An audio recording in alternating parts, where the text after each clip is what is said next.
Solution అర్థమవుతుంది. Conductor గారు ఇచ్చే సలహా ఏంటంటే ఒళ్ళో పెట్టుకున్నావేంటయా, సీట్ కింద పెట్టుకో. అది ఇట్లాగే ఉంటాయి పరిష్కారాలు ఈ ప్రపంచంలో.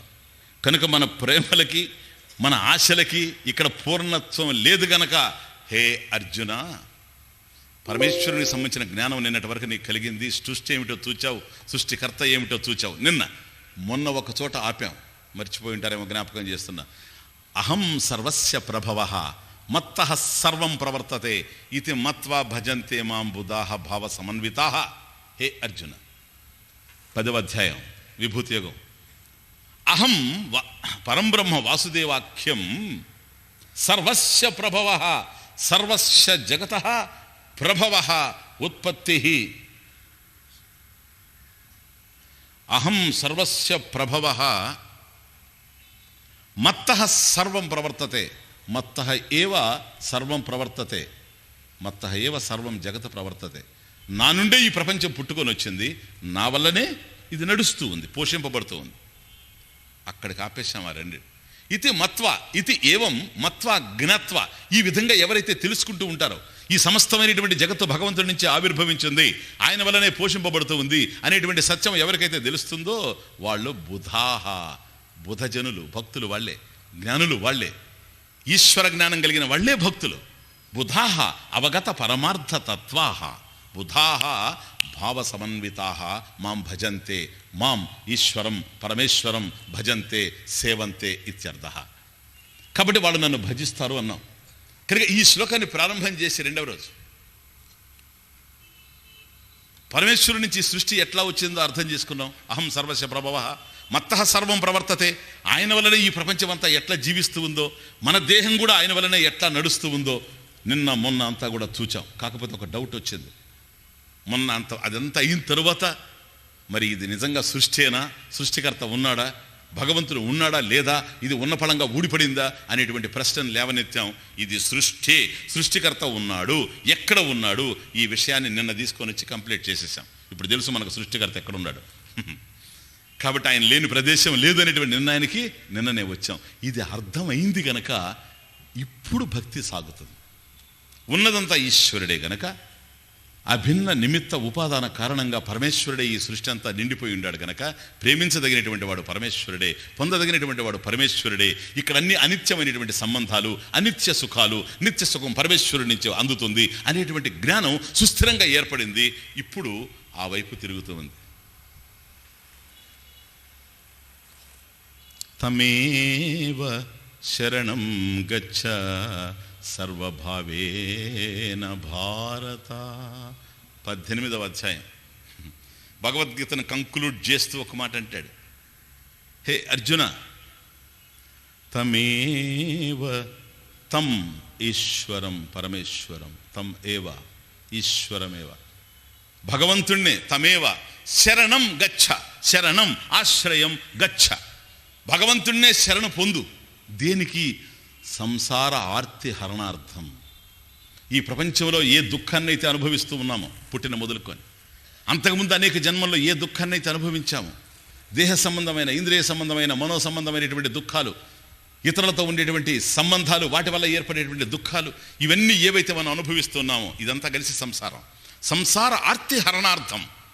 ఈ సంసారంలో ఉండేటువంటి దుఃఖాన్ని సమూలంగా పోగొట్టుకోవడం కోసం సంసార ఆర్తి హరణార్థం హే భారత అర్జున తం ఈశ్వరం ఏవ శరణం గచ్చ, పరమేశ్వరమేవ ఆశ్రయం గచ్చ. కాబట్టి భగవంతుడే నువ్వు ఆశ్రయించుకో. ఇది భక్తి. కాబట్టి ఆశ్రయించదగినటువంటి వాడు పరమేశ్వరుడే. మనకు ఆశ్రయ స్థానం పరమేశ్వరుడే కావాలి. అక్కడే మన ప్రేమలకు పూర్ణత్వం వస్తూ ఉంది, పరిపూర్ణమైనటువంటి ఆనందం అక్కడే మనకు లభ్యమవుతూ ఉంది. ఇక్కడ భక్తి తిరుగుతుంది. భక్తి అనేటువంటిది చాలా ఉత్కృష్టమైంది. ప్లీజ్, భక్తి ఏర్పడితే యత్ప్రాప్య నకించిద్ వాంఛతి. భక్తి కలిగిన తర్వాత ఈ ప్రపంచంలో మరొకటి కావాలి అని అనిపించదు. నా శోచతి, దుఃఖం ఉండదు.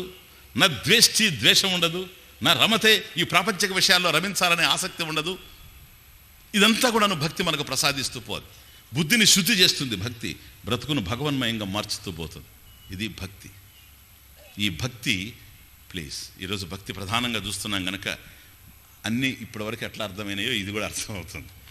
కాకపోతే ఇప్పటి వరకు మనం అనుకున్నవన్నీ ఎలా తప్పు అని తెలుస్తూ వచ్చాయో భక్తి విషయంలో కూడా ఒక పరిపూర్ణమైనటువంటి అవగాహన రావాల్సిన అవసరం ఉంది, వస్తుంది. భక్తి 2 విధాలుగా ఉంటుంది. ఒకటి భావాత్మకం, రెండవది క్రియాత్మకం. అండర్స్టాండ్? భక్తి అనేది ప్రేమే గనక, అందుకని ఇంట్రడక్షన్లో మీకు ప్రేమ గురించి చెప్పాను. ప్రేమే భక్తి గనక ప్రతి మానవ హృదయంలో ప్రేమ ఉంది. ఈ ప్రేమ వ్యక్తుల మీదకి పోతా ఉంది. అది వాత్సల్యంగా, అనురాగంగా, మరొకటిగా తెలుస్తూ ఉంది.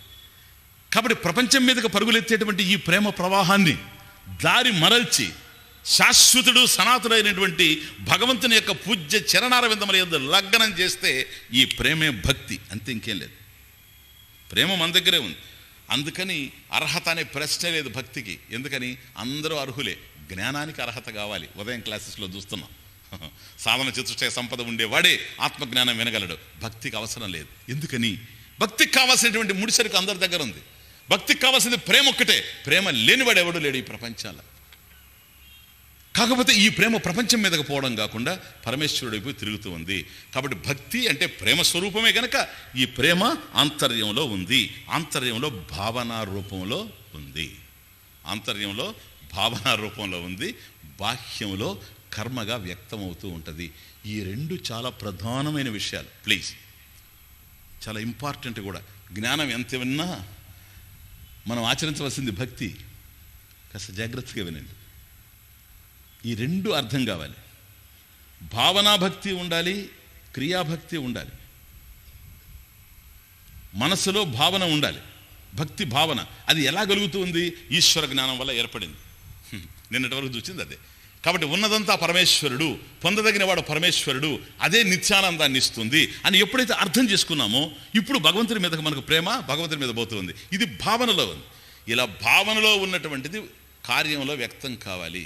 కొందరు చెప్తూ ఉంటారు, నాకు మనసులోనే ఉంటాడండి భగవంతుడు, నేను ఆలయానికి పోనంటాడు. అది తమాషా, అందుకు మాట్లాడుతున్నాను.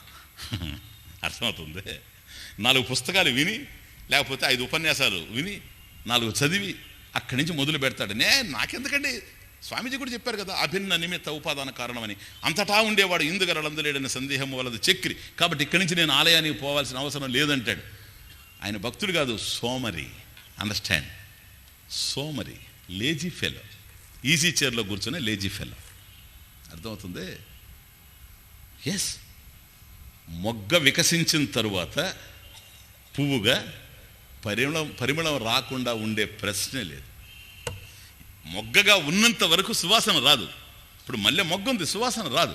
అది వికసించింది అనుకోండి, ఆపుకోలేదు. ఇక ప్రేమ ఉన్న చోట ప్రేమ కార్యాలు జరగకుండా ఉండలేవు. భక్తి ఉన్న చోట భక్తి కార్యాలు ఆపలేవు. మన వల్ల కాదు అది. అండర్స్టాండ్? ఇప్పుడు మీకోసం ఒక మిత్రుడు వచ్చాడండి. ఆయన ఎక్కడి నుంచో వచ్చాడు అనుకోండి, దుబాయ్ నుంచో అమెరికా నుంచో వచ్చాడు. హైదరాబాద్ వచ్చి గన్నవరం ఎయిర్పోర్ట్కి వచ్చాడు. రాగానే ఫోన్ చేశాడు, మిత్రమా ఇప్పుడే వచ్చాను, విజయవాడ అయింది, వెంటనే నీ కోసం వస్తున్నా అని. లేదు నేను వస్తున్నాను, ముందు చెప్పుంటే నేనే వచ్చాను ఎయిర్పోర్ట్కి. అవసరం లేదు, నేను వచ్చేస్తాను. విజయవాడకు వచ్చేసి ఉన్నాను, నేను స్నానం చేశాను, నీకోసమే బయలుదేరుతున్నా. చూడండి, అంత దూరం నుంచి వచ్చి